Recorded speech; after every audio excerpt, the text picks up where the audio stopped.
I don't get to choose who I am. I'm Daredevil. Not even God can stop that now. Marvel's Daredevil is one of the greatest comic book adaptations ever made. An incredible superhero legal crime drama with stellar cinematography, inventive action, interesting characters. The show as a whole wasn't perfect, but there are many episodes in its 3-season, 39-episode run that are perfect. Masterful, top class. It rivaled, and at times surpassed, some of the greatest films in television in the genre. Richard Donner's Superman, Radomski and Tim's Batman animated series, Sam Raimi's Spider-Man 2, Christopher Nolan's Dark Knight, Lindelof's Watchmen. Without question, Daredevil confidently belongs in that tier of greatness. So when Daredevil had been cancelled and reborn into the greater Marvel Cinematic Universe as Daredevil Born Again, I knew that it was always going to have a near impossible act to follow. The MCU Disney Plus reboot/4th season to the original Netflix series has just wrapped up its first season. Charlie Cox's Matt Murdock, after having some appearances in Spider-Man No Way Home, Echo, and She-Hulk, is now officially part of the greater MCU, getting his well-deserved solo series. And it's pretty mediocre. Now, I went into Daredevil Born Again with pretty low expectations. Marvel and the rest of the MCU has been very hit or miss since the ending of the first saga with Avengers Endgame and Spider-Man Far From Home. But aside from that, Born Again had a very troubled production behind it, and the story behind the production is more interesting than what the show itself had to offer, at least for its debut season. When Born Again was in development, every drop of news brought more cause for concern. The show would apparently be a very stripped-back approach to Daredevil, lighthearted and episodic, primarily focusing on Matt Murdock's career as a lawyer, with the vigilante hero not making any major appearances until 8 or 9 episodes into an 18-episode season.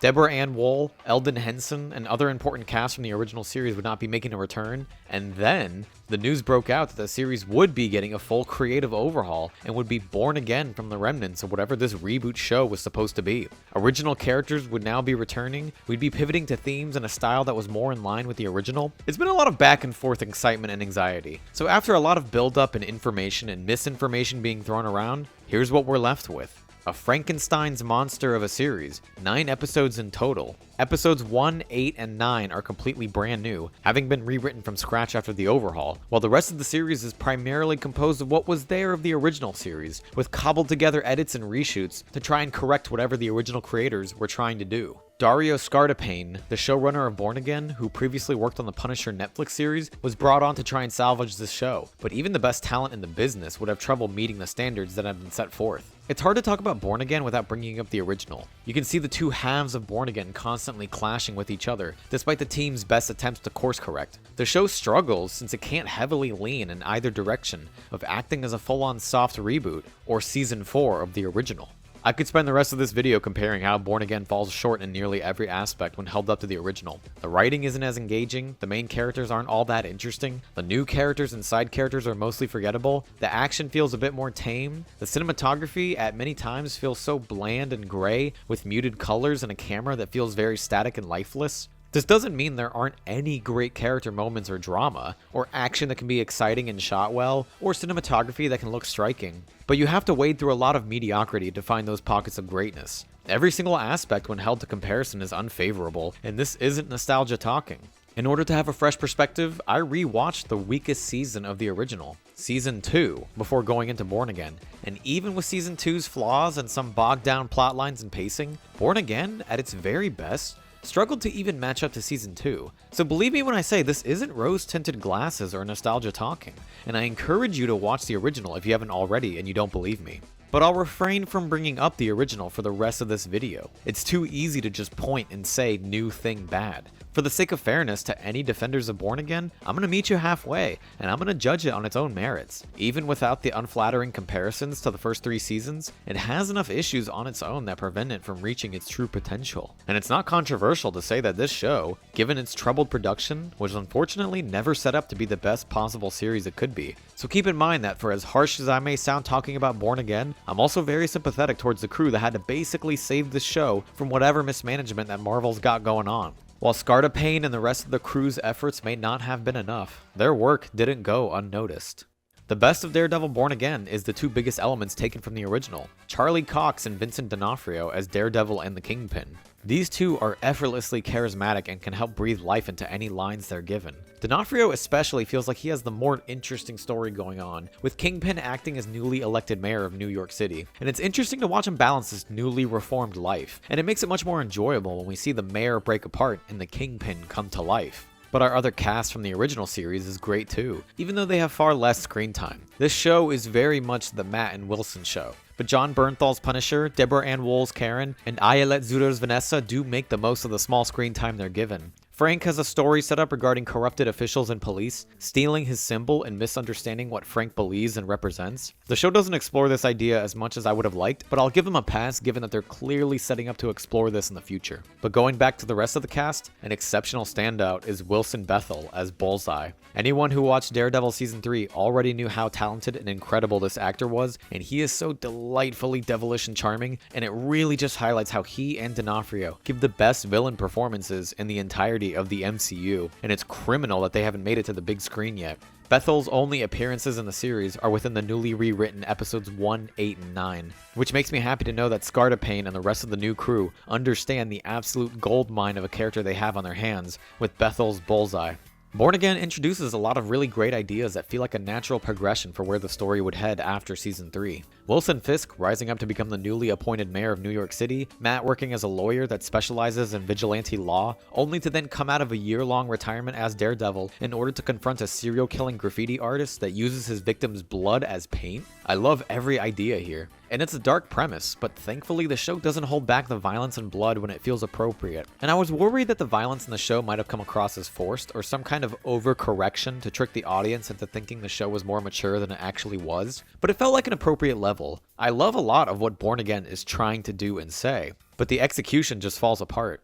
The worst thing I can say about Daredevil Born Again is that for most of the show, it's just not very interesting. For a good chunk of the story, we're not given any clear through line or momentum that drives our characters forward. It's all just too passive, and the charm of Charlie Cox and Vincent D'Onofrio can only do so much to carry a very forgettable story. I love Matt's internal struggle of abandoning his life as Daredevil after Foggy's death, Fisk struggling with his criminal and marital affairs, but many of these elements aren't given enough room to breathe, and it feels like the original creative team wanted to speedrun through important or interesting plot developments for the sake of progressing to other ideas. Wilson Fisk's release from prison to his campaign as mayor, rallying the people of New York behind him while he secretly maintained his control of the criminal underworld, that's a whole season's worth of storytelling right there, and a natural continuation of his rise and fall in Season 3. But instead, Born Again just blasts through this story with incredible potential, leaving most of the development to happen off-screen and be taken care of in just one episode. Fisk announces his mayoral campaign in episode 1 and wins the election by the end of the episode. It's complete whiplash to speed through what is probably months of time in the show in just 30 minutes. Hector Ayala's story has a great background to it. A man arrested and defended by Matt, who was later revealed to be a secret vigilante, with his identity and heroism being a focal point during the trial.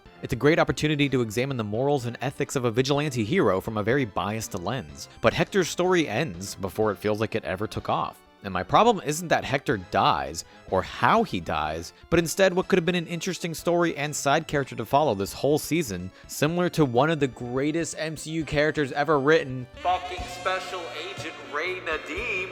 Instead, White Tiger's story ends. And before it ends, rather than seeing White Tiger's heroism and character displayed naturally over the course of the show, show don't tell, we're given a montage of court witnesses telling us about his heroism. Just like with Kingpin's mayoral campaign, we're speedrunning through interesting setups and potential stories to then just get to other stories to speedrun through. Like? Alright. Matt Murdock being forced out of his vigilante retirement to come face to face with a serial killing graffiti artist? I love that. What an awesome idea for a villain, with a great visual design to boot. A creep with a troubled past that also has a connection to Matt, as his therapist is Matt's current girlfriend? I love it all on paper. But we only start learning about who Muse is as a character, his motivation, basically any details about his character in the very same episode that he... What are we doing here, dude? Why are we just blasting through plotline after plotline without giving any of them room to breathe or develop? Was this seriously the original plan for the show? Genuinely, what were they thinking? I really love the fight scene between Matt and Muse. It's probably one of the more creative scenes in the show, especially with how this scene cuts back and forth with Kingpin having a kind of gladiator rage, temper tantrum beatdown against the man who Vanessa had an affair with. But man, how can I possibly care about what else is happening in the show if the writers don't care to develop or build up to anything? White Tiger, Muse, and the failings of the rest of Born Again revolve around the fact that these storylines don't work in an episodic structure. They're half-baked. The pre-overhaul hampers whatever kind of grander story that the post-overhaul show is trying to tell. Episode 5 is literally a villain of the week type episode where Matt chooses to walk into an active bank heist in order to stop it. You could skip this entire episode and lose nothing. No interesting development of the plot, no meaningful characterization. The only thing you lose out on is very forced references to Miss Marvel, and the introduction for this detective that is clearly just here as setup for season 2. The elements that the show does spend more time on, like some of the news side characters like Matt's girlfriend Heather, Fisk's protege Daniel, Matt's new team of Kirsten and Cherry, and reporter BB Urich, for the most part, these characters are just not interesting. We're rarely given time to look into their personal lives and learn more about them. Almost everything we know about these characters is only how they relate to Matt and Fisk. They don't exist outside of them. I knew Karen Page. I knew Foggy Nelson. I knew them so well that I feel like I could find a good birthday present for them, you know? They felt like they could be a part of your family, just like they were family to Matt. I don't know Daniel. I don't know Heather. And I certainly don't want to get to know Cherry. But I wish I knew more about Hector and Muse. But I can't get a birthday present for any of them because I don't know them. And this might change depending on season 2, so I'll reserve full judgment and see how this plays out, which I feel like I've been saying a lot through the course of this video. But you're gonna cast Tony Dalton, who played one of the most charming and scariest villains of the last 10 years, and do nothing with his character?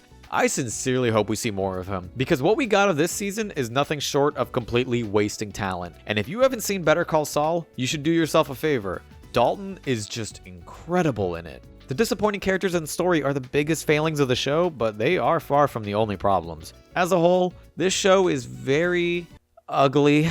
I think they were trying to go for a more subdued, realistic approach to the cinematography and lighting, and I respect that decision, even if I prefer the more dramatic and harsh lighting that the series started with in seasons 1 and 2. But you can take a cold, realistic approach to lighting and color within your work and still have it look beautiful. The colors here feel drowned out. There's a lack of sharp contrast to highlight the brights and darks of the scenes. Many of the indoor scenes have this distracting backlighting that makes everything look flat. I'm not an expert, I can't pinpoint what the exact problem is, but all I can really say is that everything looks flat, gray, and foggy. The camera also feels lifeless for much of the show. I can't say for sure what was missing. Maybe more dynamic camera angles, maybe more of using handheld shaky cams and close-ups to better emphasize dramatic weight and emotion for certain scenes. It just felt like the show was relying too much on the reverse shot curse that's been plaguing a lot of Marvel's projects. And there's quite a few moments of distractingly bad CGI that really took me out of the show, especially when the practical fights and stunts look so much better in comparison.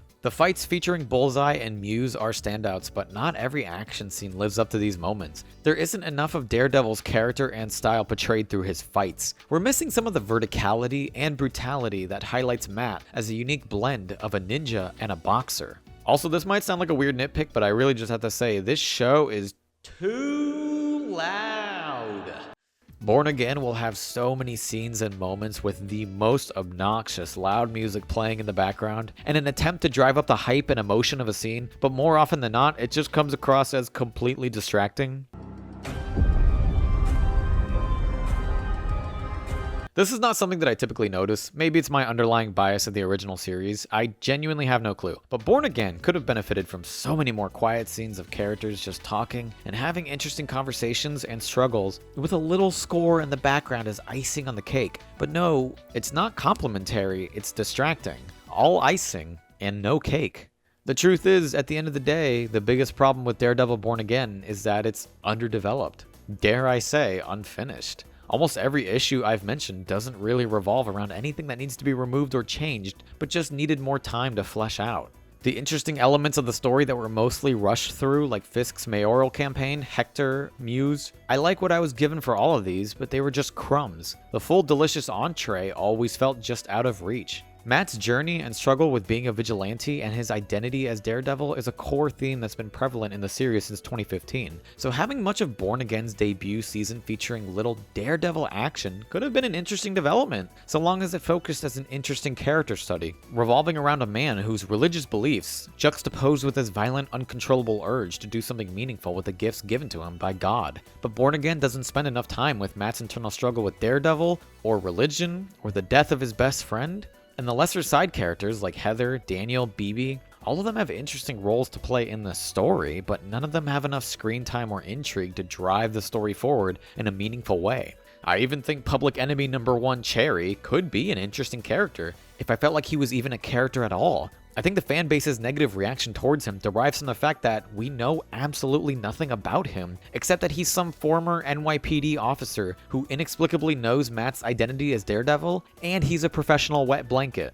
I haven't seen many of Disney Plus's biggest original shows and their biggest properties like Star Wars and Marvel, but I have seen enough of them to recognize that many of the more mediocre and disappointing of these series tend to have severe pacing and padding issues. Many of them feel like decent film ideas that were artificially stretched out to try and work as a miniseries. But Born Again, unlike the rest of them, actually would have benefited from even more episodes. This world and these characters needed more time. So much more than what they were given. It feels like there's almost 3 seasons worth of material crammed into just 9 episodes. The greatest silver lining is that it seems like even Marvel themselves know they have a winning formula here, given that season 2 is already in development, with a set release date for next year. And there are many elements established that could really shine if given enough time in the future. The stage has been set for a much more dramatic and exciting story to tell, with Kingpin now in total control of New York City, and Daredevil rallying the people who are willing to fight back. And that's all on top of an extra Punisher special in development that's teased at the end of Born Again.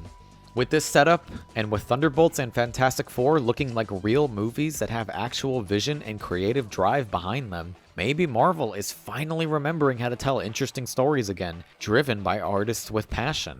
But we're also getting what could be one of the biggest movies ever made in just an unbelievably short production timeline.